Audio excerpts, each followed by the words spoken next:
All right, everybody. I am here with the fifth edition of Coffee Stickers and Stories. That's what I've decided on calling it. Coffee Stickers and Stories, because I always have coffee.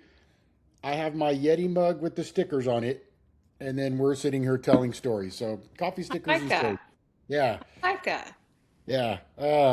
So Deborah was just asking me beforehand why I started this podcast. For a lot of reasons, Deborah, really, I want to be a part of change in this community because something I hope we talk about today, which are standards. In my opinion, standards have become abysmal in our community. Not only in real estate, but in lending, title. They have just become almost non-existent by and large. Not everyone, but just Right. most of what I see. And so I really want to be a part of bringing that to people's attention and seeing what we can do to change it. And I also want to be a part of connecting people and being someone who the community knows they can come to if they have questions or struggles. That's why I'm real open about my recovery and addiction and my past and things like that. So that's why I started it. I have absolutely Right. no idea if it will go anywhere or do anything. um, I will tell you the last one I did, the numbers keep going up, and the last one I did is almost at 90 something views already. Oh, good. So Okay. who Where knows? where are you where is it? Is it like on Apple or like So it's only on YouTube right now. That's the only place I have it, and that's why I'm hiring someone, and they're going to put it on Spotify and Apple and all that kind of stuff, so that it's on actual podcast platforms. Because right now, all I'm doing is uploading it to YouTube and then that's posting cool. it on Facebook. That's it. Yeah, you have to give me the link because I'm a podcaster. I don't really watch a lot of TV, so I love podcasts because I'm always learning something. Yeah, Because what we filter into our brain matters. it sure does. It sure does. Yep. Yeah. And so, Deborah, tell us a little bit about yourself. What do you do? How long have you been doing it? What are your passions in that part of the industry? Interesting. Okay, so what do I do? I'm a real estate broker. I'm an instructor. I sit on professional standards. I volunteer in different committees, education committee, things like that. So I've seen a lot of different complaints come through the system. As an instructor, I've, you know, teach pre-licensing classes. I am a CE provider, so I do the continuing education classes. Um, I didn't get my broker license till like 5 years ago, believe it or not. And I've been doing this a long time, like I long know. time. So I finally went in because I thought, oh my God, I don't want the responsibility of a broker, being a broker, right? With what's out there.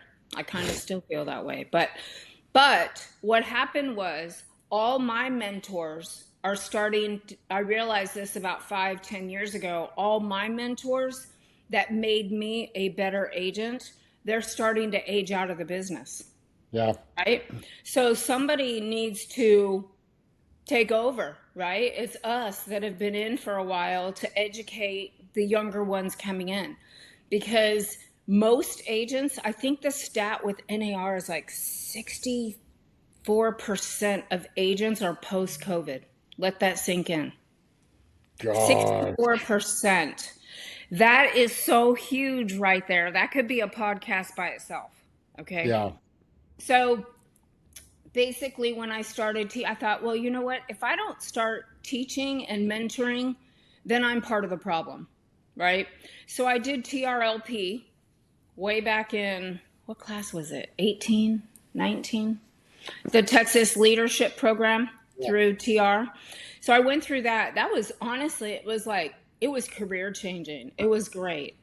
We had a great class. I learned so much about leadership. And it just kind of fueled my passion. And so fast forward, I had Kenny Cunningham actually is the one that said to me, Deborah, you need to be an instructor. And I'm like, I'm not a teacher. I am not a teacher. And he's like, no, you have it all in your brain. Like, you don't give yourself enough credit, right? So fast forward, I start teaching. And then here I am. So I do, and I love it. I love that aspect of it. I love the mentoring, the educational piece, making a difference, being a resource for agents to come to. Contracts is my bag. If I would have known years ago that I love contracts the way I do, I would have, hindsight's 2020, but I probably would have become a real estate attorney. I love Wow. contracts. That's my bag. That's my favorite thing to teach. And negotiation strategies and professionalism and things like that. But it was my discontentment with this industry and these agents coming up the ranks and the lack of broker support that kind of gave me the push to try to make a change, but I don't think Yeah, I can do it's it interesting. by So myself. I've known about you for we've been in the industry together for a long, long time, and I've heard about you. I think we've talked a handful of times, but we wouldn't even remember it. But then I asked one time when the first changes came out with 12A1B and all that stuff. Um, I asked around. I said, "Hey, I really need to get my team trained on this stuff because these are some pretty significant changes with the 2402 and all of that." And everyone told me to contact you. Oh, And thank you. so that was when I had you on to train my team. And I think at that time I had 18 people. Now I have 25. Wow. And they all of them they walked away from that. I think it was a 1 hour class, and all of them were like, "Wow, that was good." Thank you. Because you were able to put that stuff, which the brokers made it so confusing. Oh my Yes. gosh, they made it Yeah. so confusing. And you broke it down into a way that was very, very easy to understand. And I think you remember Sarah, one of my Yeah. TCs. I like Um, her. yeah, Sarah picked it up. She started teaching the team. They would come to her with She would questions, and call me. Yeah. yeah.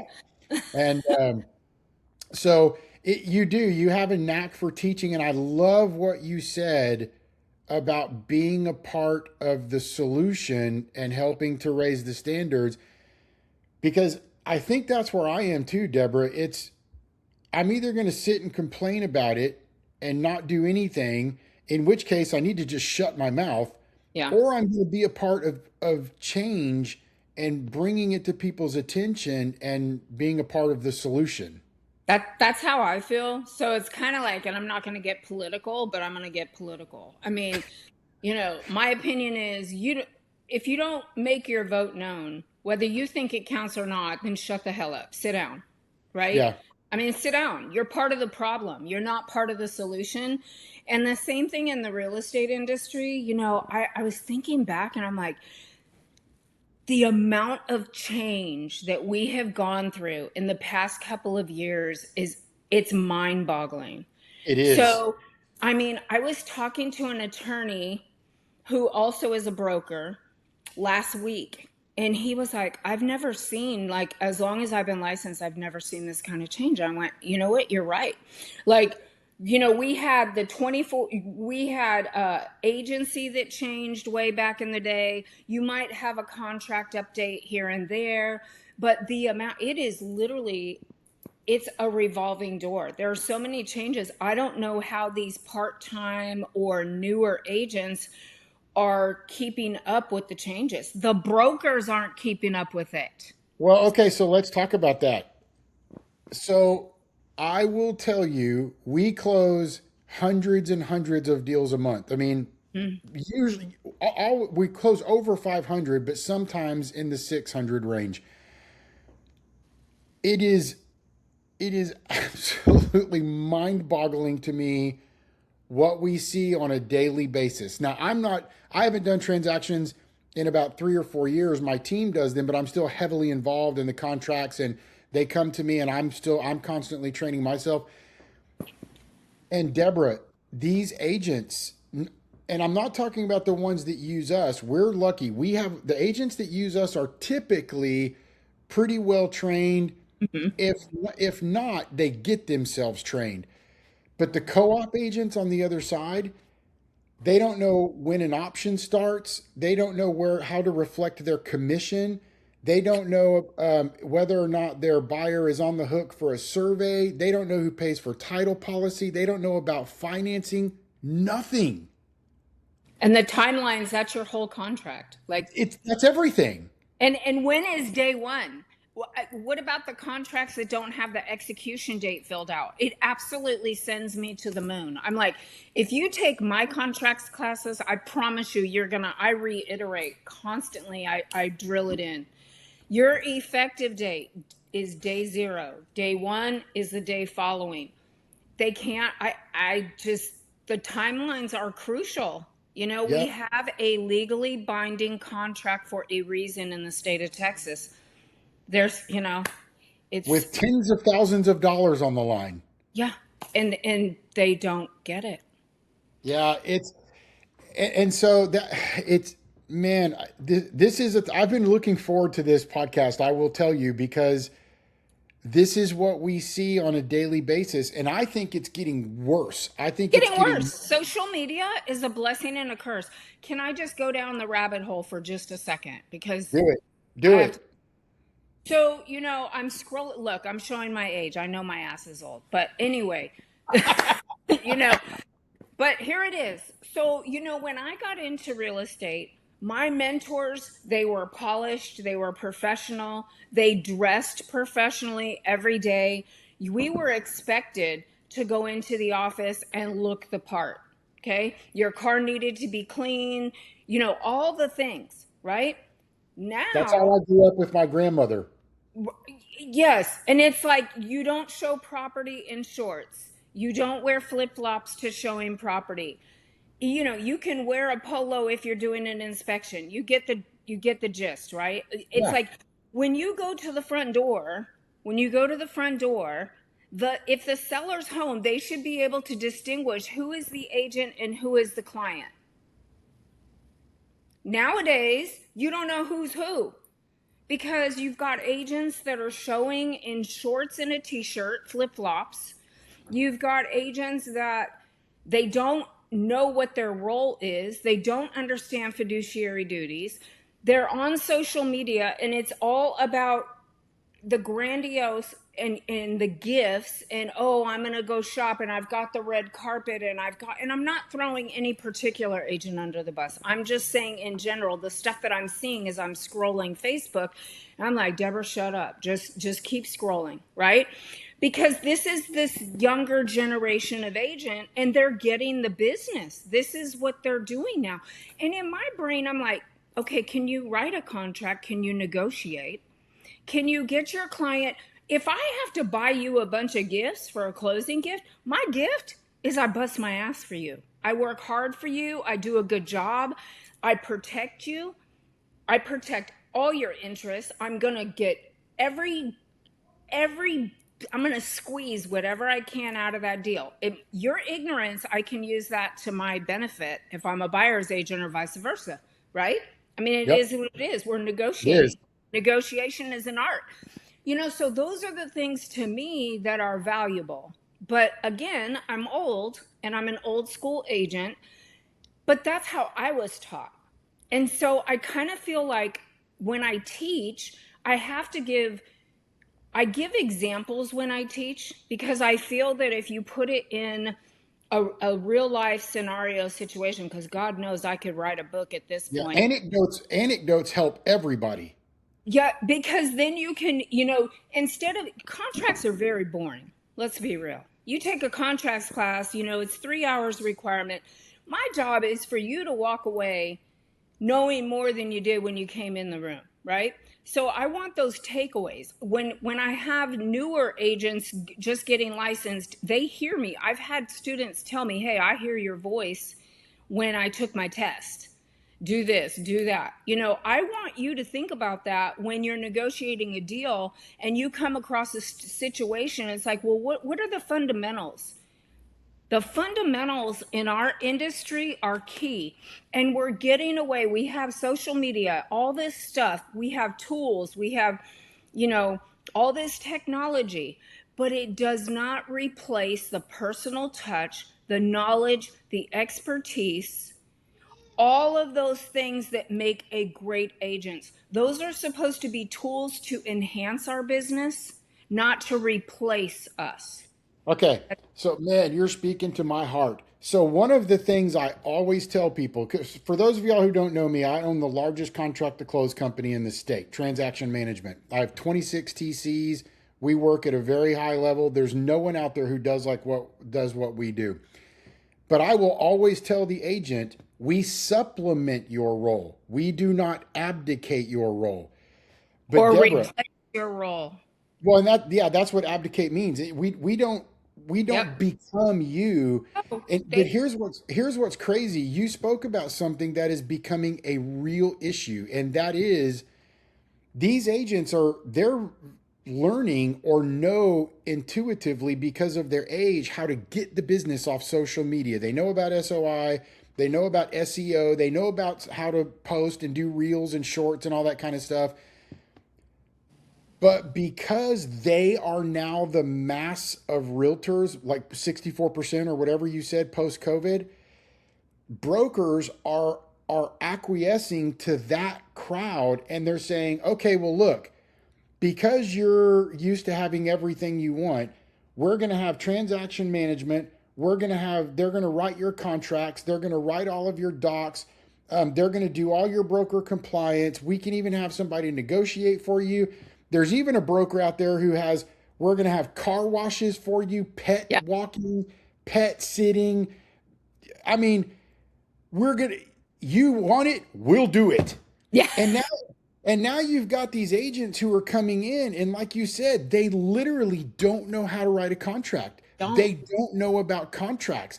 They don't know what their documents are for. They're showing homes with no buyer rep or IABS signed, which is illegal. It is now illegal. So that is per Trella.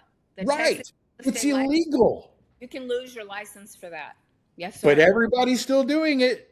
In open houses, don't get me started. January 1st, you're not. Don't. Oh my God! Like this sends me to the moon. It's so frustrating, and So let me give you. It's a double-edged sword on that. So I'm a broker. I have a few agents under me. My brokerage is boutique. I started my brokerage so that I can do things my way, which I feel is the right way. Okay. My agents are professional. They have broker support. If they call my phone, they get an answer. So anybody that's listening, if you're looking for a change, we have all the tools, tips, and you have a broker at your fingertips, because you don't know how good your broker is until you're in a situation where you need an answer right now on something. You have a Yep. fire and you need to know how to put that out. Deals are falling apart at a crazy rate. And I think a lot of it is because people don't know how to hold the deal together because haven't been trained properly. Okay. So I started my brokerage to give the support to agents specifically for that type of thing. But as a broker, there's a huge liability. Okay. So you do have the brokers. I'm responsible for what my agents do. The buck stops here. If they Yep. screw up in the field, half the time, like I had one, I offboarded him. I didn't know all hell was breaking loose until I got this chain of command email, like with the whole thread, and it was like 2 kids in a high school, quad. I said, "Oh no, sir, this is not happening." So, you don't know. So the liability is great. So my point of this is that when you have the brokers that say, hey, we have the TCs, because there's different business models, right? Right. Every brokerage is going to be different Yep. somehow. And the agent it's their job to interview a broker and see what's a good fit. Do you fit the culture, and vice versa? It's a two-way Right. interview. But some brokers, they'll say, okay, we'll provide the TC. We'll have, an admin support that'll draw up your contracts. We just want you to turn and burn, right? So it's almost like you're getting some of these brokers that are running their brokerage more like a team model, okay? But it's not really a team, because you Correct. everybody, and they're putting it like on your folks, right, to do their job, and then they're Oh, collecting yes. a check. And I remember I've had conversations with a couple of your TCs about that. They contact me here and there and ask me questions, and I'm like, well, why are you doing that? Oh, well, they're going to be upset and this. I'm like, no, that's Nope. not part of your scope. I mean, and here's the thing, and you and I have talked about this too with TCs. There's changes. Obviously, I put you in touch with the powers that be, Yeah, I'm right? talking to TREC and TAR. I've been in Yes. lots of conversations. See, it pays to know people, right? It That's does. because, My grandmother always said, it's not what you know, it's who you know. right. Yeah. And I knew exactly who to, so I'm like, go here, go there. This is where you need to be, because there are changes. I'm on those committees. I see what's going on behind the scenes. There's going to be some changes coming up as far as what the role of the TC is. And here's the deal. You have a TC company, so I'm not trying to offend, but when an agent tells me you need to communicate and negotiate with my TC, no, I don't. You're the agent. You have the fiduciary duty as that agent to your client. I'm not going to negotiate with the TC. The TC is there almost like as an admin support behind the scenes, Right. not to negotiate and replace They are what you're doing. coordinating. Yes, Transaction coordinator, not yes. transaction negotiator. Yes, and for $400, $500, whatever it is, they're doing 90% of the work, and you can't even write the contract. You So should let have. me ask you your thoughts on that, because that is absolutely unequivocally, hands down, it is the truth of the industry right now, because we get agents on Zoom calls. That's how we show them what we do, and they're like, "Holy crap, I've never seen anything like that in my life." And we say, "I know, it's the greatest thing ever." And they're like, "It is. I've never seen anything like that. Will you write my contract too?" And we say, well, no, that's not something that we do. You should be writing the contract, because that's a big part of the negotiation. Well, I know, but my cousin's sister's second cousin's baby mama said that she'll do it for 250 and she'll write the contract. Have at it. Go Right. ahead and have at it. Because here's what blows my mind. Agents are willing to shortchange their client Hmm. so that they are not inconvenienced.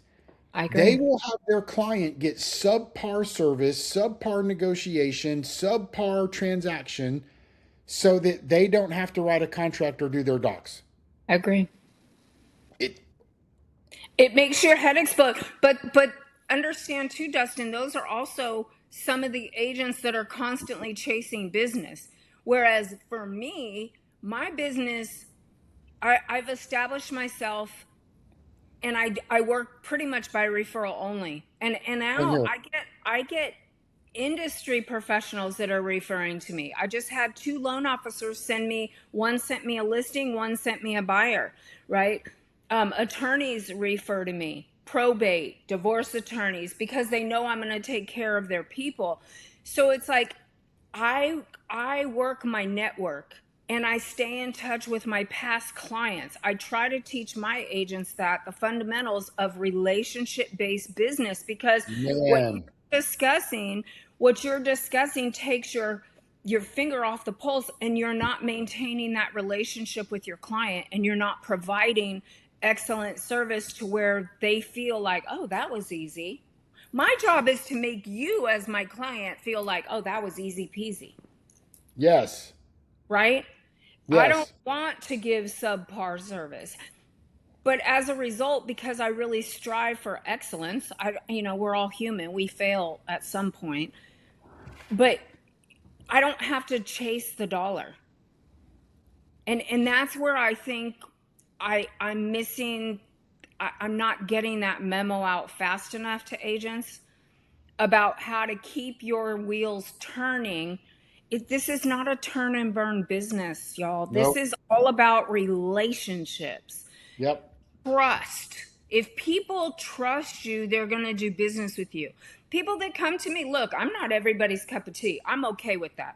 I'll be 60 years old here in a couple months. I'm good. I'm not here to make everybody happy and like me. But I'll tell you what, the people that work with me, they know I have their back, and I'm going to take really good care of them. And that includes my agents. I'm like a mama bear. I'm going to protect what's mine, and my clients are mine, right? Yep. And I think that mindset is different. If there's a shift in that, you'll see more success and more professionalism in our industry, because they're going to focus on relationships rather than the transactional side. And Yep. it's really unfair to your people that they are putting all that work on them. I mean, Yeah, it is. And it's crazy to me. I teach my team, hey, look, I would rather you let that person go and spend the time that you would have spent on this person who clearly doesn't care about you or your boundaries, because they don't. The agents will abuse the TCs frequently. that's And I awful. tell them, I would rather you let that agent go and go focus on an agent who does care about you. Not only is your stress level lower, but now you have more time to get even more business. Yes, that's right. Not all And money is good money. nope. And so they have learned, oh, okay, well, I'll fire this agent then. And they get super scared, but they do it. They listen to me. They fire that person and they're gone. They hire someone else. And now they have an easier transaction and more time, Yes.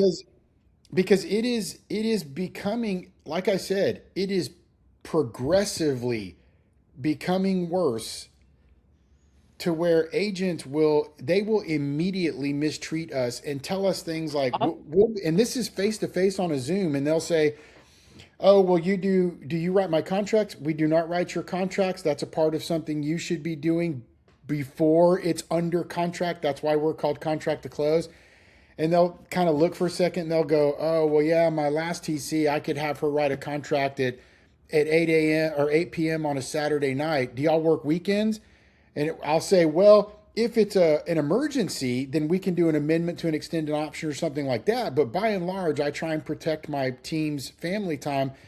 Well, Right. then they'll literally look at me and say, well, then what am I hiring you for? And I'm thinking, not to do your freaking job. Yeah. It's your job to do that. It's not our job to do I that. didn't think the TCs would do the amendment like that. Oh And they, yeah. I mean, We I don't don't like, nego- we don't negotiate it. We get in writing what they want on the amendment. We get it approved, and then we can get it signed and sent off. But we don't negotiate any amendments. yeah, but so you'll do the exhibits too, like Exhibit A for repairs and all that? Oh, wow. Well, but what we'll do is they tell us exactly what the client wants or what they talk to the client about. We get that drawn up, we get that sent to the agent approves it, and then we get it put together and sent off. So yeah, we're, Wow. we're Great. yeah, we're even doing stuff like that. But Deborah, That's crazy. if we don't tell them we're available on the weekends, we write your offers, we do all of your paperwork, and we do the transaction coordination, they're like, well, what's the point in hiring you then? And I'm thinking, well, what are you getting 3% for? Yeah. And you know what they'll tell me? I've had only two have said this to me, but two agents fired back and said, well, you don't know what it's like to generate business. And I'm thinking, yeah, I do. I'm the largest company in the state. I know what it's like to generate business. It's hard. But getting a buyer or seller is not worth the 3%. And then you hand everything It's else off. off. And it's the most important part. The Yeah. transaction is the most important part of the whole thing. It makes or break your referral business. It makes or breaks your reputation with the other agent in the industry. And real estate is a small world. Oh, it's very small. And they will hand all of that off and go, I'm going to pay you $400 and go collect my 3% at closing. Crazy. That is so crazy to me. Because ideally, to me, the TC should be in the background and you wouldn't even know I had a TC. Right? I mean, it's there to help the agent, and the agent should be the face to the other agent and the client. You can BCC your TC so that they know what's going on the file, but to replace what I'm seeing, because I do a lot of listings, right? And what I'm seeing is agents will say, oh, you need to talk to my TC. No, I don't. I need to talk to you. Oh no, well the TC can tell you da da da da da. No, you need to tell me that. And you know what's going on behind the scenes where they're talking about the confidentiality issue and all that. So Yeah, there's knowing that NDAs and disclosures coming up soon. there are, and I mean, hell, we've got all these contract changes July 1st, and I don't see enough people even recognizing that that's happened. I trained my team May 21st on those, and they That's what we started did. Yeah, June we 1st. immediately went over the contracts. Yeah, and I'm like, this is what's changing. This is what we need to do, and let's, go. But I guarantee you, come July 1st, for the month of July and August, I'll probably get questions. Well, And it starts today, and we're going to keep getting 2402s, and we're going to have to say the 2402 is no longer being used. yeah, because they have it in the template, so they're actually, you won't even be able to pull that or the 2401, from my understanding. Well, but it's crazy is people have a 2402 PDF saved in their documents. They don't even get it from zip forms, and then they're just filling that thing. I know.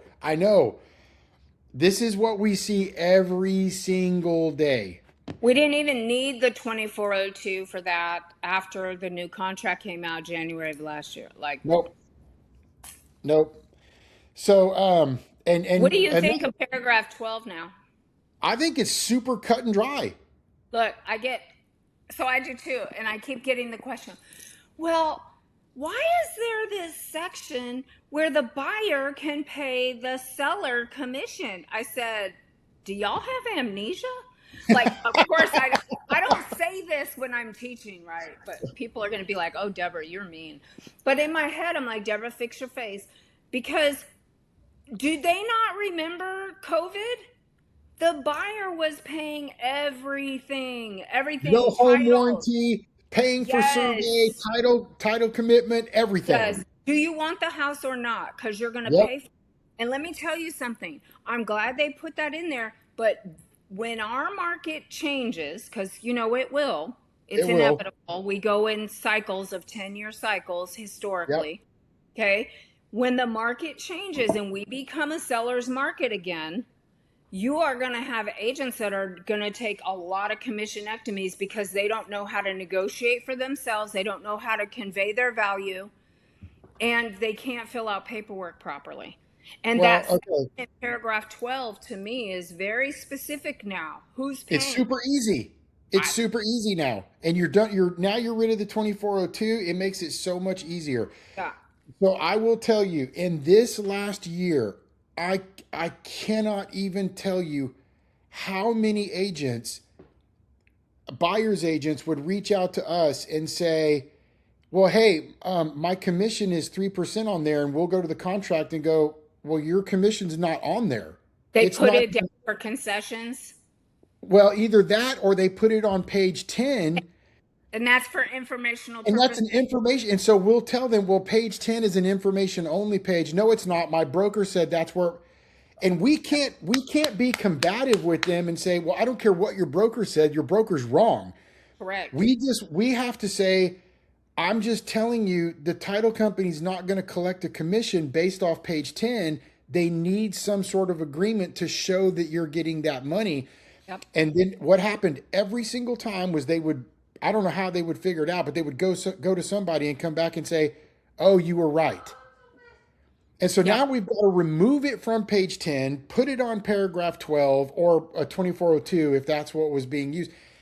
It, You're I, lucky that the listing side went for that, well, because your sometimes they agent, didn't. and that's Sometimes they the thing. didn't. So I had a couple situations where there was one, I tell this story when I teach. It's kind of sad. She was a newer agent, and it was like the third deal she'd ever done. Very little broker support, big brokerage. And her team lead that recruited her was on vacation. So she fills out this contract. Paragraph 12, she put the 3% for Concessions. concessions. She leaves out her commission.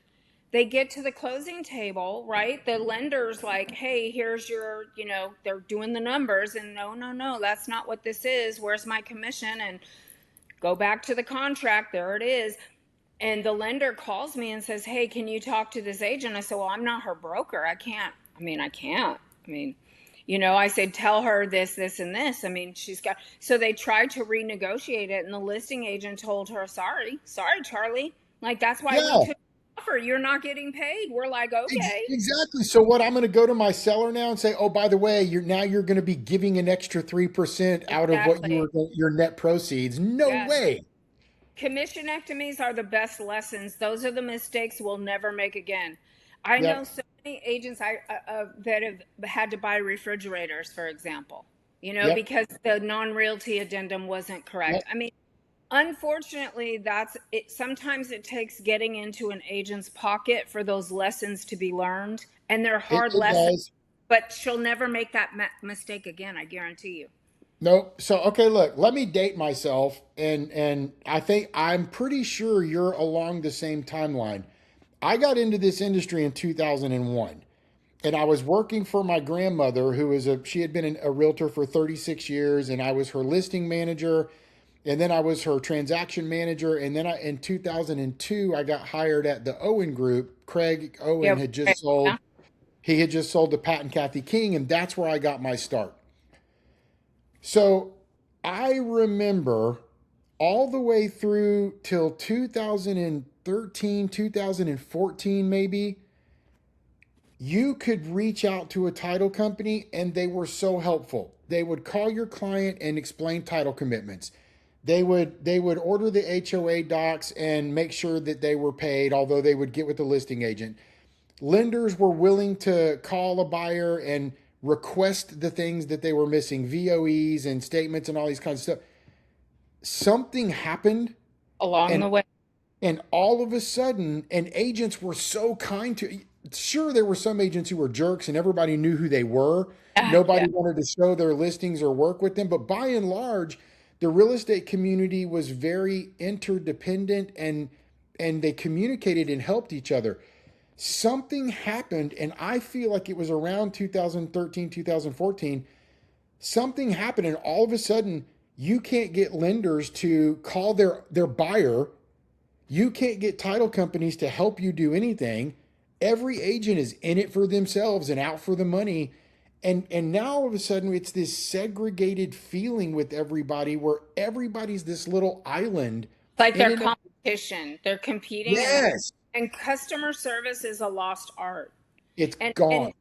and and I have great title folks. Like, I call them, they're part of my team, literally, right? I mean, I know if I text her, like, I'm very respectful of time, and I'm like, hey, I need to update. Like, I have 8 files going right now. It's like, hey, I need to update on all these. Give me a call when you have a chance. But very helpful even with my agents, right? But Yep. again, we're going back to the foundational principle of being a relationship business. And we're getting away from that. And I can't help but wonder if technology has been a curse in that. I Because think social everything, media has been the biggest curse in that. both, yeah. I mean, think about it. So texting is great, emailing is great. But the E in text and the E in email stands for evidence. Okay?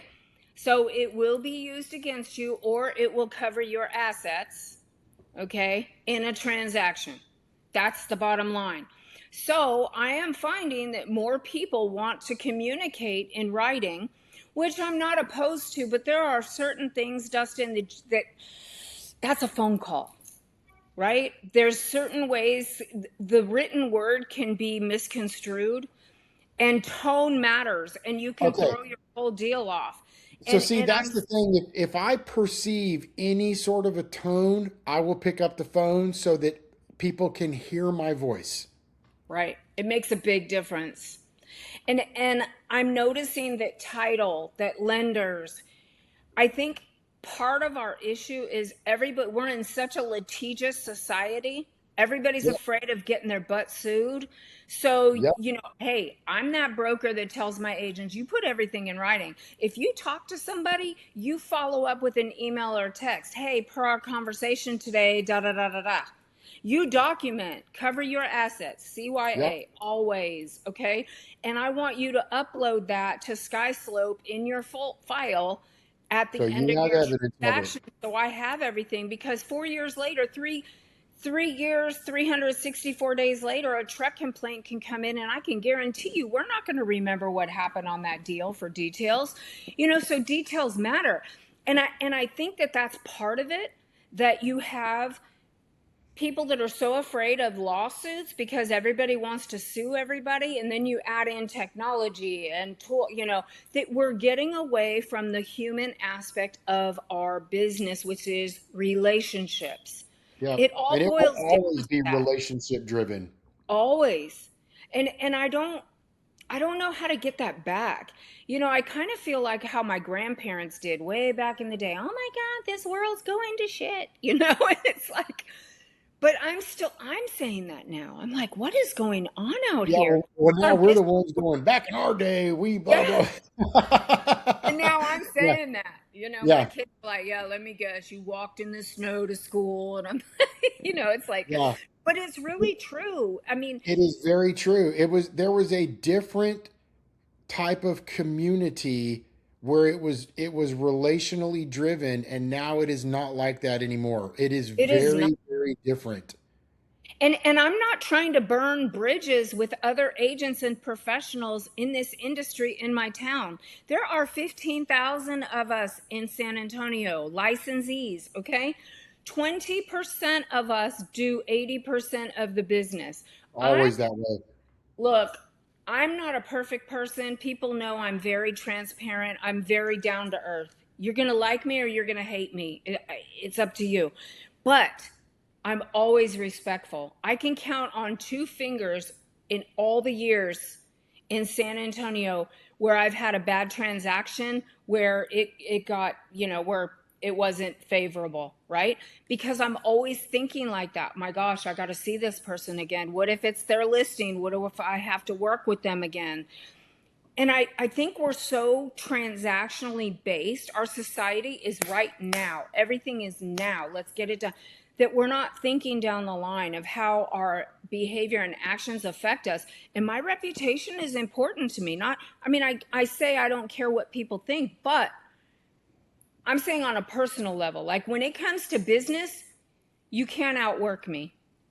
You can't outwork me. I will never compromise my integrity. I will always be there for my agents. I'm there to help, right? I'm there to make you better. You may not like what I have to tell you because it's going to be the truth, but I'm going to help you get through it. And I'm never going to burn bridges along the way. And I'm seeing a lot of that where these agents are neglecting their fiduciary duty and they're not showing property anymore because they don't like the listing agent or they had a bad transaction. And you can't do that. You've got to maintain your relationships in this industry here. And that's everywhere because have you noticed that the title reps used to be an agent. The loan officer used to be an agent. Now the home builder reps, now they're licensees. You get where I'm going with that. It's a very small circle. And if Yep. you burn that, you are going to have a very short career in real estate. Yeah, And so, you will. Yeah, Craig Owen is the one who he was my business coach for a long time, and I know some people love him, some people hate him. I love the guy. I think he's one of the most giving human beings in the world. But he always told me because I was 26 or 27 when I got in. I was full of ego and he would tell me you've got to drop the ego and be solution oriented. You oh, always have to be solution oriented. yep. Because Always try. if you exacerbate the problem, that's how people are going to remember you. That is so true. He's absolutely correct.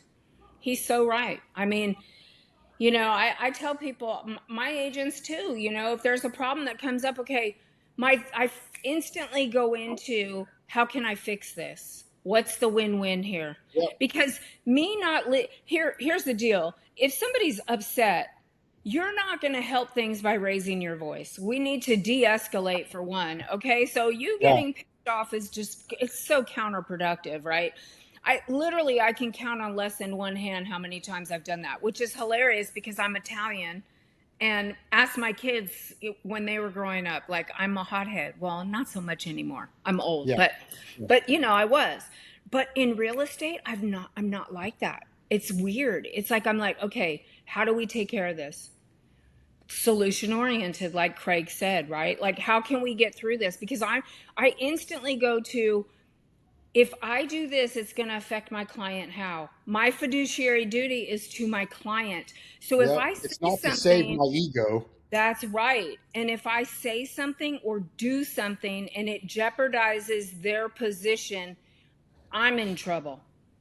And I think that's kind of kept, I think it helps when you have a good moral compass too, right? Yeah. There are some people in this industry that had no We do business getting not. up. Yep. Seriously. So what do you think? Because, I always ask myself, well, what's the solution to this? How can we fix this? And I think part of it is just people being different, people like you and I, and there's a bunch of us. I mean, man, some of the agents we work with are so stellar. They're just incredible human beings, and they are trying to do the same thing we're doing. But I think this starts at a broker level. A lot Absolutely. of a lot of times it starts at a broker level. And right now what I'm seeing is brokerages trying to just mass recruit, Yep. over promising and under delivering, and Yes. then they just set these agents off, and these agents are out there doing stuff, and they're calling us saying, "Hey, Dustin, man, I'm about to write this contract. What? I called my broker, but I can't get a hold of him. I called my mentor. They call him. I called my mentor, and I can't get Been a hold of him." licensed for 2 years. And that's what we're seeing on a mass level. That's That what we're seeing. and what you're describing is exactly why I started my brokerage last year. Because I wanted to be different. I'm more old school, like we get together, we have face to face. I do a broker power hour every Monday, 4:30, and it's on Zoom. So you have no reason not to attend. You can do it from your car. But you will always have me for 1 hour a week. Ask me anything you want, this and that. We get together for our meetings in person, things like that. And if they have a problem, they can call me and get broker help. And that is what is missing. It starts at the broker level. And what can we do? I thought that's what drove me to the educational side, right? Is trying to make a difference, but I can't help but be realistic and say, God, am I even helping this? Am I helping our industry? I have to feel like I am, because people do Well, call. I get brokers that call me all the time. Deborah, what about these changes? I have this problem going on.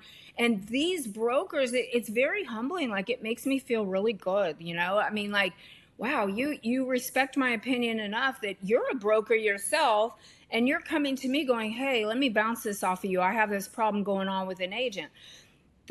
It's very flattering, right? Because that's the goal. And I think going back to trying to help each other makes a difference, but we have to start small, granular, and work outward. It's almost like, are we going to change our society, or do we change our own household? It's the same yeah, concept, you yeah, know?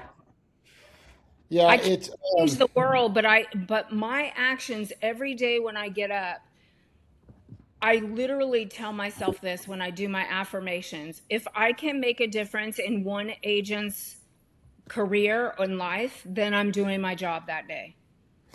So, do you think it? Do you think something will happen on a legal level? I think that there's going to be a lot more changes coming. And when we first started going through this in August of 24, I told everybody, if I was a betting woman, that anybody that took my classes back then, I said, you know what? Hold on to your bootstraps, because this is just the beginning. I think we've got several more years of change until we regulate, because I you agree with that. yeah, because we have no precedent. When, as an instructor, when I'm having TR legal, and I'm not dogging them, but when I have TR legal and I've got, TREC commissioners on my Facebook as friends, and they don't have the answers, it's uncharted territory. So until there's a precedent set, you're going to still have change until we can work out the kinks. Yeah. And what does that look like? Like, I wish I would be a multimillionaire if I could figure it out. You've got so many M&As going on right now, mergers and Yep. acquisitions. You've got lawsuits. You've got lots of leadership changes in different organizations. And a lot of the agents, they don't even realize what's going on in the grander scheme of things in our Nope. country. Like, I know a lot of these other people just from being involved. And I think that is the biggest thing that if I can encourage agents to get involved, whatever time you have. I used to be that agent that said, why am I going to go volunteer for that and hang out with agents? They're not going to give me any business. That's the wrong mindset, Yep. right? Because who you know matters. It I've sure become does. a better broker and a better agent because I have top dogs that I can go to. I mean, I put you in touch with two of them. Yep. Like, you've got to have those connections. It makes a difference. And I don't know what's ahead. Every time I think I've seen it all, here comes more stuff. And I'm like, oh, wow. I think the contract that we have in Texas, the one that's rolling out July 1st, I would like to think that that will keep us solid for a while. But if there's legislative changes that happen, Well, I don't. so that's the thing, even with the TC stuff, because for the last 4 or 5 months, I've been really involved with TREC and TAR, talking to them about that. And I'm trying to get involved with TAR to come up with some sort of a certification licensing requirement for TCs. I think it would be We're fantastic. talking about that in the education committee. There See, is talk about I would love to be a part of that and make that a requirement, because it is bad right now, and agents don't care. As long as they're saving a buck, they'll hire whoever. Do you still have your license? Are you Yes. licensed? Are you active? Yep. Okay, so I think this is the last week to apply for committees. Go onto the TR website in your portal and go in there and try to apply for the education committee Okay. and become a member of it, because then you'll be able to see what's coming down the pike. Like, now we're passing this thing where to be an instructor and teach contracts, you better know what you're doing. Like, you have to pass a program, like you have to go through certain steps to be able to teach this stuff.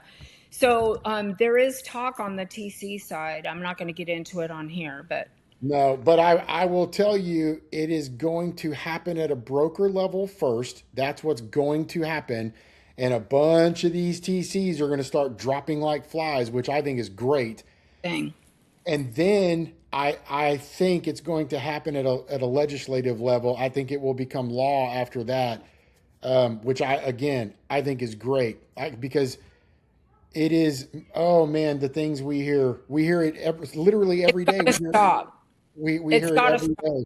Yep. Agents need to be responsible for their transactions. And it is our job as brokers to supervise and educate our agents. I Yep. mean, we're the top of the totem pole, and it really does start with us. And there's a lot of brokers that are focused on, like you said, the recruiting, the turn and burn. And we need to really, I don't think the basics are going to ever go out of style. They really Yeah. aren't. If I can make a difference in our industry, I keep saying, oh, one of these days I'll retire. But the fact is, I love what I do. I Well, love. and that's what I was going to tell you real quick before we go. That's what I wanted to tell you. Don't discount the impact you have, because I want you to picture this. You are one person who taught 18 of my TCs one time. Those 18 TCs, I can't tell you how many agents they have saved, or buyers or sellers they have saved from the information that you passed on. Oh, thank you, Dustin. Thank you. And and then they also educated the agent in those moments, which means the agent got better, which means the agent is, so that ripple effect I think is bigger than we think, which is Thank that's you. one yeah, and that's one of the reasons why it is critical for my team to be who they are, and why I take what I do so seriously, because it matters so much. Yeah, it does. Thank you for that. Because I need that sometimes too, to see it. Because you feel like you're in the weeds, and you're not making a difference. But when you broke it down like that, I guess I am making a difference, right? Yeah, well, I mean, imagine all the agents you've taught, I've and taught and how people and how that remember me, and I go, oh, like, yep. They're like, "Oh, I was in this class and you said this," and they'll tell one of my crazy stories. I'm like, "Yeah, that was me." Yep, and I don't that know who they that are. is the ripple that goes out, I think, for a long, long time. Yeah, thank you. Yeah, Yeah, that's my goal. When I leave here, I want to leave this industry a little better than, I want to pass on what I was taught. I had some amazing mentors. me I would too. not be half as good as I am without the help that I had along the way. And that's what I And here, strive for with other people, People call me all the time, "Hey, can I ask you this?" You know? And I yep, answer as I can. Sometimes yeah, I'm busy, I can't, but yeah. your people, I good group. Good Thank group. you, Love thank Jackie, you. by the way. Yeah, Jackie's awesome. I love her. Yeah, she's really, really good people. I'm really fortunate, but I surround myself with people like that who I know want to at least get to my level or exceed it. Like there's Sarah, Kevin, Alyssa. There's a few of them who exceed. They're going beyond, and I love that. I mean, Yeah. that's what I want. I want them to It makes you succeed to feel levels that good. it sure Yeah. does. Yeah, Yeah, it's very fulfilling. It's very gratifying for us because we're givers in our industry. We're trying, yeah, I mean, it's our living, right? I mean, let's be serious. But I give far more than I get. Like it makes me feel good to help people. And yep, there have been agents. I'm like, okay, you keep calling me. I'm happy to answer your questions. You need to come over and become one of my agents. yeah, Don't pick my brain and then you're making your broker money. But yeah, yeah, yeah. All right. Well, thank you. That yeah, was awesome. so thanks for having me. I appreciate Yeah, it. definitely love to have you on again in the future. So I hope you have a great rest of your week, and I'll get this posted this afternoon. Yeah, I'm leaving for vacation for 2 weeks. So Whoop, whoop. Have we'll see. fun. We'll see how much I work. Yeah. All right, Deborah. Thank you Thanks, so sir. much. Okay, I'll talk to you later. Bye Bye. bye.